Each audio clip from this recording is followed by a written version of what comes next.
Thank you, President, Commissioner. Well, as you know, those that not allowing abortion doesn't mean people don't abort. It just means that more women die. That's what's happening in Poland. You're not defending life. You're actually endangering the lives of more than half of the population, i.e. women, and the Polish institutions are actually exerting violence against women and are responsible for these deaths. The UN report is extremely clear. The ban and the prosecution of women wanting an abortion is a violation of human rights and it's torture. Women have a right to make a decision on their own bodies and to actually say people cannot have abortion. That's not a choice. It's actually an obligation for all of the member states. The EU should also urgently ensure that Poland stops prosecuting people, basically women, who are actually helping women to abort. And a question to the Commission is whether von der Leyen is actually capable of guaranteeing women's rights, bearing in mind that she's working with Meloni. Socialists, Greens, Democrats are part of the pact against the far right. But can we guarantee a legal right to free, safe abortion? Or are we going to say to women, oh, hush up, because your rights are not being defended? Now, if, in fact, we move towards more violation of rights, women at least can count on us trying to ensure that we have sexual education for them, contraceptives and safe abortion for any women. Thank you.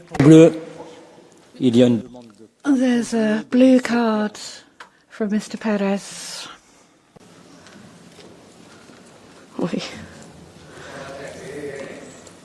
Querida Irene, gracias por tu intervención. Dear Irene, thank you for what you just said. In Spain, there are more than 100,000 abortions every year.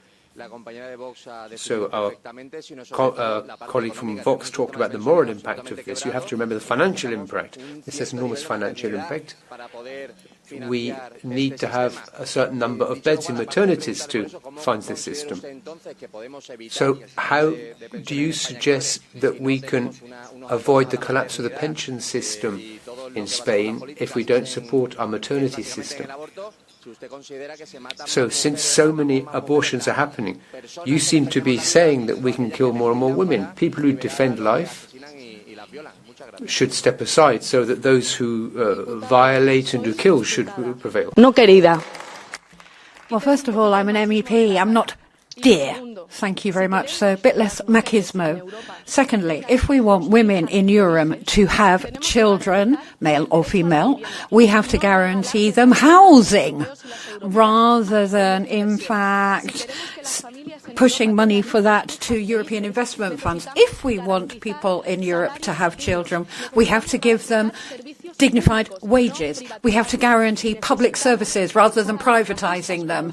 And we need to ensure that racists like you who are violating the fundamental rights of people migrating into Europe, we need social rights, we need feminist rights, we need anti-racist policies, exactly the opposite of what you stand for, the fascists who in Europe, unfortunately, are going to be winning as they have done in the past.